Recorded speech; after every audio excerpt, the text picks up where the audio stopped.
pada latar belakang. Transaksi ekonomi yang dilakukan oleh masyarakat dapat dipastikan menggunakan uang sebagai alat pembayaran. Penggunaan suatu mata uang semulanya hanya didasarkan pada kesepakatan dari masyarakat yang mempergunakan. Namun, dalam masyarakat modern, penggunaan suatu mata uang pada umumnya diatur dengan undang-undang. Kebijakan nilai tukar suatu negara diarahkan untuk mendukung neraca pembayaran dan membantu efektivitas kebijakan moneter. Penetapan nilai tukar yang overvalue dapat mengakibatkan harga barang ekspor menjadi mahal di luar negeri dan barang impor menjadi murah dan akhirnya neraca perdagangan menjadi memburuk. Dalam ikatannya dengan kebijakan moneter, depresiasi nilai tukar yang berlebihan dapat mengakibatkan tingginya laju inflasi sehingga dapat mengganggu tujuan akhir kebijakan moneter untuk memelihara stabilitas harga. Sehubung dengan hal tersebut, maka kebijakan nilai tukar yang tepat merupakan salah satu faktor yang menentukan keberhasilan pembangunan suatu negara. Selanjutnya, sistem nilai tukar. Sistem nilai tukar atau exchange rate regime merupakan suatu sistem yang dianut oleh otoritas moneter suatu negara dalam mengatur nilai tukar mata uang negara tersebut terhadap negara lain. Secara umum, klasifikasi sistem nilai tukar dibagi menjadi 3 kelompok, yaitu sistem nilai tukar tetap murni atau absolutely fixed rate regime, sistem nilai tukar mengambang murni atau pure floating regime, dan sistem nilai tukar tetap tetapi dapat disesuaikan atau fixed with adjustable pair atau yang disebut dengan FBAR, yang merupakan kombinasi sistem nilai tukar tetap dan mengambang. Selanjutnya yang pertama, sistem nilai tukar tetap. Sistem nilai tukar tetap banyak diterapkan oleh beberapa negara di dunia pada awal sistem moneter internasional. Dalam sistem ini, nilai mata uang suatu negara ditetapkan secara tetap dengan mata uang asing tertentu. Misalnya, mata uang rupiah yang ditetapkan dengan nilai tertentu terhadap mata uang dolar Amerika. Awalnya, uang yang diterbitkan di bawah sistem nilai tukar tetap harus dijamin dengan cadangan emas, agar pemegang uang merasa terjamin memegang uangnya. Namun pada perkembangannya, sistem nilai tukar ini tidak lagi berkewajiban untuk menjamin mata uang dengan cadangan emas. Pada sistem kurs tetap, otoritas moneter berperan aktif dalam mempertahankan nilai kurs yang telah ditetapkan apabila terjadi kelebihan atau kekurangan pada permintaan atau penawaran mata uang yang menyebabkan nilai tukar negara tersebut bergeser dari kondisi yang ditetapkan dengan membawa kembali tingkat nilai tukar ke level yang telah ditetapkan. Yang kedua, sistem nilai tukar mengambang. Sistem nilai tukar mengambang menerapkan sistem nilai tukar atau kurs mengambang yang ditetapkan melalui mekanisme permintaan dan penawaran pada pasar valuta asing secara over the counter. Karena pasar valuta asing tidak memiliki bursa seperti pasar saham, nilai mata uang domestik terhadap mata uang asing tidak ditentukan oleh otoritas moneter, melainkan oleh mekanisme pasar, yaitu melalui permintaan dan penawaran mata uang domestik terhadap mata uang asing. Tujuan dari penerapan sistem nilai tukar mengambang adalah untuk mencapai keseimbangan eksternal yang berkesinambungan. Sistem nilai tukar mengambang terdiri dari sistem kurs mengambang bebas dan sistem nilai tukar mengambang terkendali.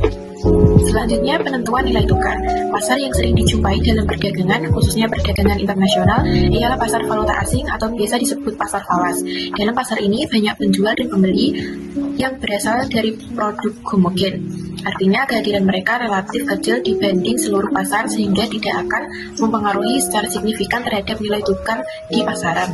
Pemerintah terkadang melakukan intervensi untuk mencegah fluktuasi nilai tukar yang ekstrim maupun melenceng jauh dari kepentingan nasional. Dan selanjutnya ada determinan nilai tukar. Determinan nilai tukar sendiri ini ada dua, yaitu determinan jangka panjang dan jangka pendek. Nah, di determinan jangka panjang nanti ada faktor-faktornya. Kemudian determinan jangka panjang ada dua. Yang pertama yaitu perilaku tingkat harga relatif. Negara yang tingkat inflasinya relatif tinggi akan mengalami tekanan terhadap mata uang nasional sehingga dalam jangka panjang mengalami depresiasi. Ada negara Italia dan Inggris mengalami inflasi paling tinggi selama tahun 1966 sampai 1996 ternyata juga mengalami depresiasi paling parah. Teori paritas daya beli menyatakan bahwa nilai tukar akan menyesuaikan sepenuhnya untuk menghilangkan dampak dari tingkat inflasi yang berbekas di dua negara. Kemudian yang kedua, determinan lain. Nah, faktor-faktor lain yang dalam jangka panjang dapat mempengaruhi nilai tukar adalah A. Preferensi dan pengembangan produk, B. Perilaku produktivitas, C. Tarif dan kuota.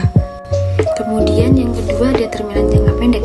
Determinan jangka pendek adalah faktor-faktor yang mempengaruhi nilai tukar mata uang atau kondisi ekonomi suatu negara dalam waktu yang singkat, biasanya beberapa bulan hingga 1 tahun.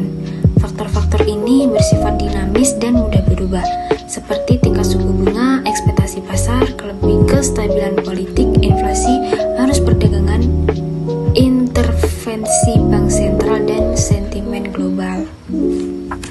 Yang selanjutnya ada kebijakan non-internasional rupiah. Apa sih kebijakan non-internasional rupiah itu? Yaitu kebijakan moneter atau ekonomi yang difokuskan pada pengelolaan rupiah di dalam negeri tanpa terlalu mengandalkan interaksi langsung dengan pasar atau sistem internasional, yang artinya pengaturan nilai rupiah, stabilitas harga, dan likuiditas lebih banyak didasarkan pada kondisi domestik daripada arus modal atau perdagangan internasional. Kebijakan ini berbeda dengan kebijakan yang bersifat internasional atau intervensional, di mana bank sentral aktif membeli atau menjual valuta asing untuk menstabilkan kurs terhadap mata uang asing. Dalam kebijakan non-internasional, nilai tukar rupiah bisa lebih fleksibel atau semi-fleksibel, tergantung pada mekanisme pasar domestik. Selanjutnya, kebijakan non-internasional rupiah ini memiliki beberapa tujuan. Yang pertama, menjaga stabilitas nilai rupiah di dalam negeri. Jadi fokusnya bukan kurs terhadap dolar, tetapi bagaimana rupiah tetap kuat dan stabil di pasar domestik. Yang kedua, mengontrol inflasi, karena kalau rupiah terlalu bergelunjak, harga barang dalam negeri bisa ikut naik. Jadi kebijakan ini membantu menjaga harga tetap stabil. Yang ketiga, mengurangi ketergantungan pada pasar internasional. Artinya, Indonesia tidak terlalu sering harus intervensi membeli atau menjual valuta asing untuk menahan nilai tukar. Yang terakhir, meningkatkan kredibilitas kebijakan domestik. Dengan stabilitas yang terjaga, pasar dan masyarakat akan lebih percaya pada kebijakan moneter yang dibuat pemerintah maupun Bank Indonesia. Sebagai kesimpulannya, sistem nilai tukar atau exchange rate regime merupakan suatu sistem yang dianut oleh otoritas moneter suatu negara dalam mengatur nilai tukar mata uang negara tersebut terhadap negara lain. Secara umum, klasifikasi sistem nilai tukar dibagi menjadi beberapa kelompok, yaitu sistem nilai tukar tetap murni, sistem nilai tukar mengambang murni, dan lain-lain. Determinan nilai tukar dapat dibagi atas faktor-faktor yang memengaruhi nilai tukar dalam jangka panjang maupun jangka pendek. Fenomena perkembangan kurs rupiah memberi indikasi bahwa variabel non-ekonomi terutama politik berkurang dominasi pengaruhnya terhadap pergerakan kurs rupiah, dan sejalan dengan itu